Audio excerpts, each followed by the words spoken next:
All right, episode 2, cider. We're gonna get the pour this time because we missed it in the Guinness. We're repping Golden State. Golden State cider. Send us some free cider. I am a Californian from. It works better than that. All the bubbles. Nice. So For clear. It's a nice clear cider. it is. Golden State offers a variety of different ciders, darker ones and lighter ones, and they all smell so. So are you a sweeter cider or a drier cider fan? Yes, Equal opportunity cider fan. absolutely. It's a cider. It's apple juice for adults. Yeah. All right. Well, I have my Moscow Mule made with hard cider. Don't remember the name of it's not one I usually drink, but cheers. Cheers. Roast and stuff. Roast and stuff. That's pretty good. I have to admit, appley, limey, gingery, not bad. I'm not much of a ginger fan, but it does add a lot to drink. Yeah, this might be the Thanksgiving cocktail this year. Oh. Yeah. So like you said, cider, apple juice. Somebody had moldy apples, and here we are. Yeah.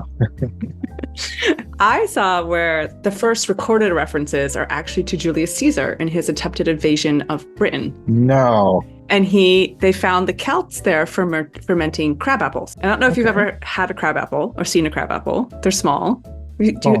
Yeah, they're small. They hurt like the dickens when they're chucked at you by your younger brothers. Personal experience. They're quite sour. And my mom always told us that they would give us a really big stomach ache if we ate them. And I don't know if that's just because she didn't want us eating them, the ones that were in our yard, or if that's actually true. No. Maybe they're fermenting them because you couldn't really eat them. There have been, over time, species of apples have been chosen for specifically for cider. Yeah. And orchards were made specifically with these apples in them just for cider. So could be. Yeah. Cider goes back a long, long way. Yeah. I'm sure it probably goes back further than that, but that was the first recorded. Yeah. You know, those Romans like to write things down. They do. Some of the first mentions of cider goes back as far back as 7,000 BC in the Fertile Crescent, which is now Turkey, Syria, Iraq, Iran. Mm-hmm. And the earliest known mention of it in writing is, as we said, was ancient Greeks and Romans who first started writing about it. Homer wrote about it in his writings, Pliny the Elder, which is also the name of a very popular good beer today. He also wrote about people getting inebriated off of an apple drink. And there you go. Makes sense, because apparently apples are from around Kazakhstan. Like that's the origin of apples. So it makes sense that kind of would have moved west, while the fruit moved, the fermenting of them would have too. I'm so sick. That's getting written down. But I saw where there are 2 main types of ciders. There's standard and specialty. And standard has either modern and heritage cider. So the moderns are made with culinary apples, like apples that you eat, like galas or Fujis, and tend to be lower in tannins and higher in acidity. And then the heritage are the ones that are made from cider-specific apples or wild apples, and then they're higher in tannins. And then the specialty ones are the ones that are like apple blackberry or pear, whatever. So there's spiced ciders, there's wood-aged ciders, so you'll get more of a bourbon feel out of those. There's sour ciders, which are made from a non-Saccharomyces yeast, and so it enhances the acidic and lactic acid production, so you get that sour profile. So we didn't talk about sour beers, but that's a big thing with beer. I don't particularly like them, but it's a thing with beers I like too. Sour, really anything. I was surprised when I was reading that it doesn't take very many ingredients to make beer, but it takes even fewer ingredients to make cider. All you really need is apples and yeast, and you're good to go. The water thing is up to you. Yeah. If you want to make it more diluted, less strong, if you want to cut down some of the flavor, add water to your liking. But generally, apples, squeeze the heck out of them, get the juice, add yeast. I'm way oversimplifying it, but that's all you need to do. But not really. Like, so again, we lived in Washington State, lots of apples. So we went apple picking and we're like, wow, this is a lot of apples. So we put them in the Vitamix and we mush them into juice and we put them in a tank and pitch some yeast in there, and then we got cider. Really, it's not that much more complicated. Yeah, well, I guess, yeah. So then I very accurately explained the complex. Yes. It's good. I have to say my favorite cider is the one we made. You can get the cider-specific apple juice from like homebrewed stores, and Demos would pitch it with champagne yeast, so you get these really fine bubbles. And so what came out was this very clear, it almost looked like champagne. It was really clear, really dry, really finely carbonated cider. It was delicious. That's smooth. That sounds fun. It was. I'm like trying to convince him to make it again, even though we have zero room in our apartment to do. I'll give up a bat. Not that much. I'm like, I'll give up part of the living room. It's fine. I don't care. Yeah. Put a lamp and a book on top of it, and I don't know. Yeah, exactly. Actually, no one would be surprised because half of his workshop is in our living room. Yeah. So, step over the test equipment and it's already there. You're already used to tiptoeing. Yeah, why not exactly. Just use? Yeah. So yes, cider. And I don't have that many more like historical fun facts about cider. Did you find? I found a couple things about cider that I found were kind of interesting. Funny thing about cider, in some regions, both in regions in the U.S. and regions around the world, it's a seasonal drink. Some people consider it or associate it rather with fall and winter, or even consider it a specialty drink that's just you save it for Christmas time. And some other places regard it as a spring or summer drink that needs to be cold, save it for picnics or family gatherings. And does that have to do with when the apples are there different seasons of apples? Because like in the U.S., apples are very much a fall thing. Right. As cider is an apple-based drink, and it makes sense that it's a harvest drink. Yes. And there's a tradition in the U.K. of something called wassailing. Wassailing. Wassailing? Here we come a wassailing. Among the leaves so green. It's like Christmas carol. Oh, so you've heard it. I never heard it. Okay. Grew up in New England. Well, there you go. It's a cider producing regions of the UK. Wassailing is basically there's a lot of singing and dancing and drinking of cider, and then you pour cider on the roots of the apple tree to both thank the apple trees for the harvest and to bless them and wish them luck for the harvest to come. So there's a lot of working hard to make the cider just to give it back to the trees, which I think is adorable. I love it. Yeah, it's very British. I'm curious how it turned into so it's a Christmas carol. Wonderful. And I don't think, so the words don't actually reference, it's more New Year. Like the reference in the song is to New Year's. But it's just interesting. It's like, okay, so how did that become kind of part of this other celebration kind of later in the year? It's just, I don't know, it's one of the Christmas carols that I knew growing up. I'm Jewish, so we didn't have any carols about cider.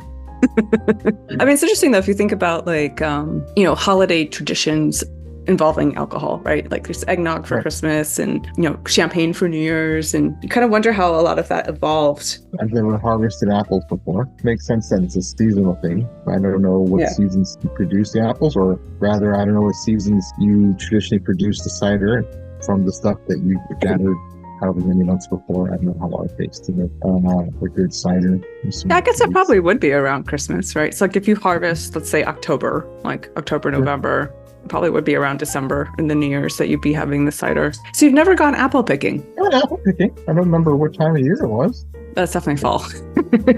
I've gone apple picking. I picked apples. It was great. Something to do with kids. All right. Then you're done. And then I guess the town that I grew up in, the small town in Connecticut that I grew up in, one of the biggest property owners in the town is a family orchard. And because it's Connecticut, a big part of those crops are apples. And so you would go and you apple pick, and they had like a store, and they made their own fresh non-alcoholic cider, which is delicious. Not raw though, pasteurized. We'll get into this. Pasteurize it. Drink pasteurized things, please, begging you. So it was a big part of sort of the town, not even just culture. Like it was a big family, and they had a big bunch of orchards, and you'd apple pick, and you'd go on a hayride, and you'd pumpkin pick around Halloween, and you'd go and you get your cider, and it's kind of a thing. It's awesome. It's all very Gilmore Girls. Everyone in my house is watching. I haven't watched it. It's okay. It's fine. It's all right. I know that in Spain, when you order a cider, or a sidra, as they call it, they pour it from very high up and let it splash down into your glass. And the idea is to aerate your drink to enhance its flavor and aroma. And the actual pouring from up high is called the escancia. So, yeah. Sounds fancy. Love it. So you pour it from a large carafe down, and never directly into the glass. Yeah, they're not trying to be fancy. That's just their way of believing that's the order cider. That's just how it's poured. That's how it's going to come. Yeah, it's like a tea in some parts of the world. You get the, kind of. But the UK has the world's highest per capita consumption of cider. Nice. Yeah, and ciders from the southwest of England generally have the highest alcohol content. Okay, so everyone, want to start, planning your trip. How you know where. Yeah. I'm feeling like we should have got this podcast sponsored so we could travel and try. Next episode, totally. These are sure to take off. Yeah, exactly. So we talked about phenols with beer, and surprise, there's phenols in cider. Yeah. Tannins, specifically. Tannins are the crucial flavor compounds in cider. Okay. Yeah. Is it because they were created from the apples in the process of making the cider, or they're already in the apple? They're in the apple. So much like the tannins are in the skins of the grape for the wines, which is why red wines have a higher tannin content. It's the same thing. The skin of the apple has a lot of tannins. And tannins are polyphenols, which is a fancy way of saying lots of phenols stuck together. And what they do is they bind and precipitate protein, which is that's their role kind of in the wild. And the name comes from the tanning process when you transform animal hide to leather by using plant extracts. And so they're called tannins because they're part of this process of tanning. And most of the parts of a plant will have tannins in them. So bark, wood, fruit, like the apples, leaves, roots, all have tannins. An important compound for plants, and one that apparently happens to taste good to humans. It does indeed. Yes. So one of my favorite science jokes, right? Oh, here you go. If you're not part of the solution, you're the precipitate. It's terrible, but I love it every time. No, I love it. It's good. The science equivalent of a dad joke. Those are the best jokes.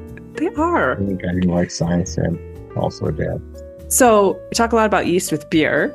And while the Saccharomyces yeast is one of the contributors to cider fermentation, it's not the only one. So ciders have their own microbial ecosystems. Okay, cool. Yeah. A paper published in 2021 uses a metagenomic approach to identify the bacterial and fungal species involved in cider fermentation. And for those people who don't know, yeast is a fungus. That might rub people the wrong way, but it is technically a fungus. I did not know that. Yeah. I just knew they were living things. I didn't know that they are fungus. They are fungus. They belong to that family. Yes. Yeah. See, that's why most people are like, Now it's gross. Yeah, now it's gross.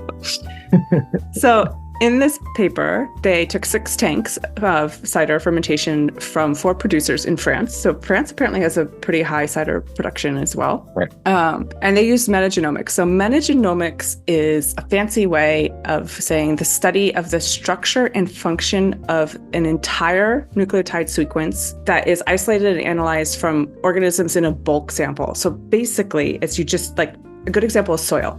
You just dig out a scoop of soil and you'll run, DNA or RNA extraction and sequencing on it and just look at all of it, right? So before there were advances in nucleotide sequencing, you'd have to sort of pick a gene or pick a couple of genes because you couldn't do the whole thing.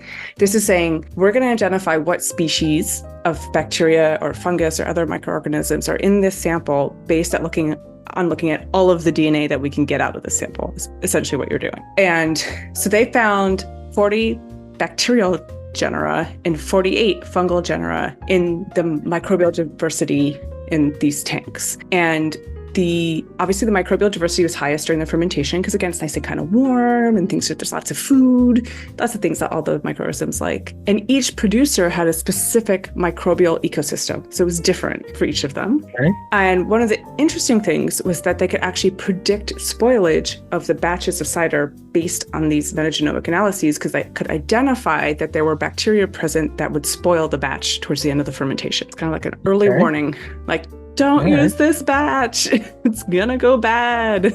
So I thought that was interesting. Is that kind of along the lines of you can kind of taste with wines what region they're from because the soil has different... The terroir. The terroir. The soil. Yeah. Terroir. Yeah. No, I think it's kind of the same.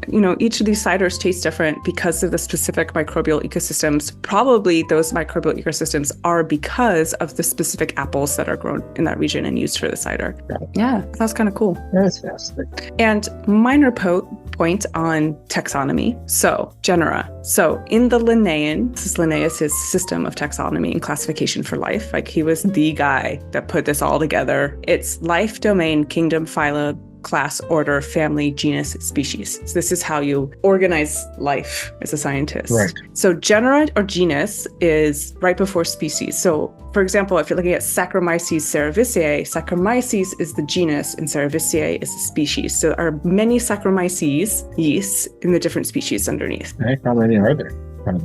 I don't know. Actually, I should look that up. It's a good question. How many Saccharomyces are there? Probably a fair amount. I mean, and I don't know. There's rules around with the different families. So like, in fungal or bacterial or protozoan, like there's different rules around what determines a different species. Like how you make that distinction, but I don't know the rules for yeast. I was not a yeast geneticist in past life. I was, talk about parasite naming, but that's okay. That's funny. Yeah, my previous life as a researcher was a really good conversation killer. What do you work on? Parasitic worms, and we're done.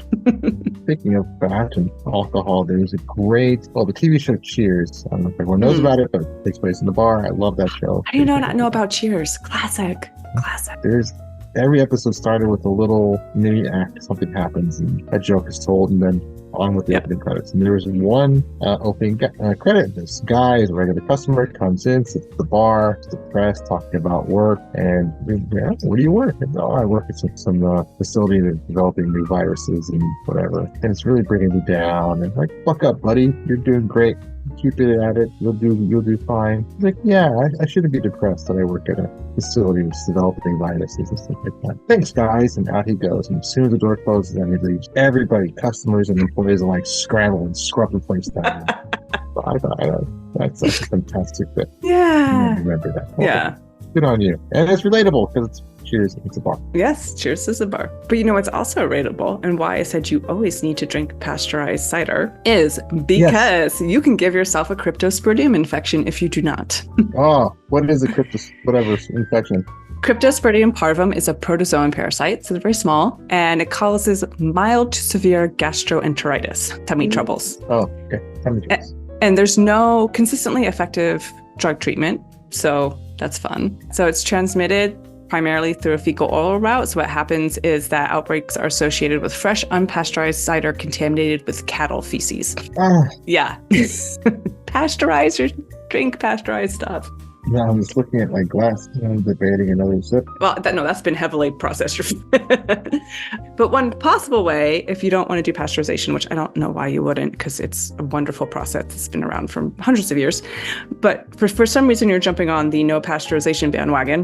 One of the other potential ways to kill their oocysts, the eggs or what get you, is UV irradiation of the cider. So this is using short wavelength radiation. So the UV spectrum is between 100 and 400 nanometer. So it's ultraviolet. So it's after the violet part of the visible spectrum, and it disrupts the DNA of a lot of microorganisms.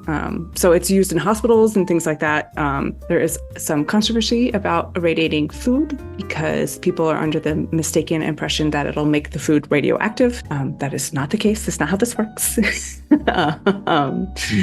No, but they are starting to explore it for more food indications because it is a really effective way to decontaminate things. But also pasteurization is too. Yeah, no, pasteurized your food. I absolutely think it's great. There's a big, not so much like raw cider movement, but there is a big raw milk movement. Yes, there is. Yes. I know of a friend of mine who is a chef, and there is a dairy not too far. And he would often go to he knows the dairy farmer, and he would ask for just straight milk right from the cow. And the farmer will not give it to him no matter what, because any word of that getting out to, I guess, USDA authorities or FDA authorities, and shut him down. If that happens just once, he will not give out. I mean, it's also a risk to your friend who's a chef. Like, if it's just for his personal use, that's one thing. But if he's going to use it in his food and there's an outbreak, like, that's also a liability risk. It's just for himself personally, but it's a funny story that he keeps bringing up every once in a while when I talk to him. He won't give me the milk again. Like, dude, move on. Do you want listeria? I mean, I assume he knows what he's doing, and he knows he's not going to provide it for anybody else because he won't be able to be a chef anymore if he does. yeah. He just wants to try some things, and he's very big experimentalist. With Yeah, food. I can definitely see that. I can see the appeal of like trying it straight from the cow and just getting that experience. I think the advocacy for it to be available more widely is what it's like slightly. And like there's a reason why we started pasteurizing things to begin with. Those reasons haven't gone away necessarily. So, but besides the point, cider. You just take a UV lamp and like irradiate your cider. Yeah, there you go. I think I might. I have a couple of UV lamps in the house. I might do that. Just for the fun of it, because the color is nice. Yeah, this is true. I do like the color. Very pretty. Do you know there was a poor soul that was allergic to cider? So this is a case study from 2017. It's a 19-year-old man, and he presented with episodes of itching in his throat within a minute of ingesting either beer, cider, wine, champagne, or Marmite. You can tell it's a UK study. Marmite? Marmite, okay. Yeast. It's yeast extract. Marmite, yeah. So craft and microbrews yielded a more severe reaction, but he didn't experience the symptoms with bread or pizza. Okay. So blood tests showed elevated IgE levels to yeast and mold. So IgE is one of the types of antibodies that your body produces. Your body produces several different flavors of antibodies, if you will, and they are responsible for different aspects of your immune response. IgE is the one that likes to bind to allergens and alert other cells that then release the chemicals the histamines that are responsible for your allergic responses, right? Right. Each IgE is specific for a certain allergen, and that's why people have specific allergies, right? So it's like someone might just have a whole bunch of IgE to like grass or nuts, or in this case, yeast. So it appears that the baking process, the heat is enough to denature the protein so that the antibody won't recognize it, but the fermentation process is not. And so IgE evolved to be important against parasitic infections. So when you have a parasitic infection, you will usually see increased IgE. It doesn't actually kill the parasite, but it is involved. And it's the reaction is called a type 1 hypersensitivity. So this is like sinusitis, food allergies, like itching, what's called urticaria, rashes that like the small bumpy rashes, lots of itching, stuff like that. It's this poor soul, allergic to beer, cider, wine. I mean, I don't know about the Marmite, but those three I thought was unfortunate. Anything with yeast. That's not cooked. So apparently the cooked yeast was okay. With the non. Yes. Cooked, yeah. No. Yeah. There's some temperature kills, whatever. Oh, that's unfortunate. I know. It's like, oh man. Well, you know what? There's other beverages you can enjoy. You can just take a Benadryl after your beer and pass out at the bar. I mean, there's options. Oh. No, not a good idea. Don't do that, people. Don't do that. But yeah. And interestingly, food allergies are one of the hardest ones to treat. Other types of allergies, pet allergies, environmental allergies, you can do kind of what are exposure shots, right? So like increased exposure via shots and kind of train your immune system to not react anymore, but not with food allergies. Yeah. Man, I'm just like all sorts of happiness and good news in this episode. It's okay. I'm Parasites. Allergic to pecans. Just pecans. Just pecans. Cats. Because the pecan is a tree nut. So no other nut. No walnuts, cashews. No other nut. Interesting. I thought I was very allergic to shellfish, and I avoided it. And then I went and got an official allergy test, and they did the 100 pinpricks to your back of foods and another 100 pinpricks to your back of like natural grasses and rocks and whatever. Terrible. And it was actually kind of interesting. And just allergic to cats and pecans. So then when I found out I was not allergic to shellfish, my friends took me out right away for calamari. And the worst things I've ever eaten in my life. Yeah. It's a cider. Other fun facts. Back to cider. So many deviations. It's okay. Did you know that because of cider, we almost lost all the apples in the United States? Really? It was like how we've wiped out species hunting? Did we hunt all the apples away? Not exactly. Because of prohibition. During prohibition, the United States almost saw the total destruction of not just the cider industry, but the apple industry. Part of the rules of prohibition was the alcohol was no longer allowed. But you also weren't allowed to cultivate any of the ingredients needed to make alcoholic beverages, cider being one of them, made by apples. And so there were actual task forces that went out and just burnt down apple. And they got rid of orchards that made apples specifically for ciders. They got rid of orchards that had apples that could be used for cider. You have to prove that the apples you're growing are simply just for apples or just for apple juice or pie. That seems like a self-defeating rule, right? Because like it was not a smart. Prohibition wasn't smart in general. Wheat? Like, so everybody growing wheat would then be like barley, rice, like, right. Or like in Washington State where like hops just grew. Like, oh, I'm sorry, you have hops in your backyard. So, like, grapes. So there are actual apple orchard task forces. It's amazing. About and made sure. But we as a country have the silly things we've spent money on. ridiculous. Over history. And that's why I like that from our previous episode, that local brewery here, 21st Amendment. Yeah. Celebrating the end of a really bad experiment. really, really unfortunate experiment. I mean, I don't know how anyone really thought that was going to work. Like, people weren't going to figure out a way to still make it happen. I know. One of my favorite I have to keep drifting away from cider. Okay. But one of my favorite stories about Prohibition was the rapid increase in synagogues across the country. Because part of Prohibition was if you have alcohol used for religious practices, they cannot take that away. So in Chinatowns and in Harlem and in Italian neighborhoods, synagogues are springing up everywhere. And people would go there to pray. Wink, wink, air quotes. Yeah. They really went there just for the wine. And then they left, and there's nothing anybody could really do about it. It's funny. That's funny. I mean, I fortunately belong to a faith that doesn't believe that the Bible says grape juice when it means wine. So we also have actual wine. Like, no, the translation is pretty clear on that one. Not grape juice. Yeah.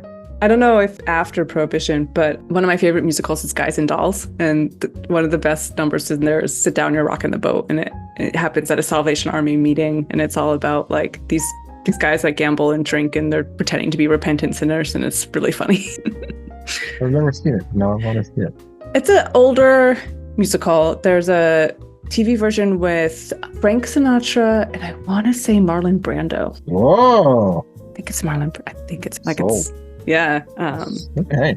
I'm not much into musicals. I say that a lot, but then I also have a little laundry list of musicals. But my daughter is, and so she wants to share everything in her world with me. So well, you can recommend, could like score brownie points for being like in the know about some of the OG musical. I think this might be how this goes. If we do a double recording, our first recording is going to be super focused, and our second recording is going to be this winding tangent. The second one's going to be way more loosey-goosey. Let's add some more loosey-goosey. Hey, cheers to that. Oh my gosh. I didn't have that much more about cider. Yeah, not much more to say about cider. People squeeze apples, make juice. It's pretty cut and dry. It's good. Cut and dry. In France, people often serve cider with their crepes. I love a good crepe. And it's served in a very specific ceramic cup. That's a specific cup for your drink. There's a ceramic cup for cider. That sounds very French. That's the end of my notes right there for. Yeah, mine too. I think we've reached. I mean, mine ended with cryptosporidium, so this is the risk you take with doing a podcast with a parasitologist. Is that if there is any connection to a parasite, I will find a way to bring it in. Bring it in. I love it. With space and parasites and alcohol, it's great. It's great company. Space, parasites, and alcohol. Alcohol brings everything together. Everything, and we're proving it right. There you go. We found a tagline for our podcast. Alcohol brings everything together. That's it. We're writing it down. It's happening. Sold.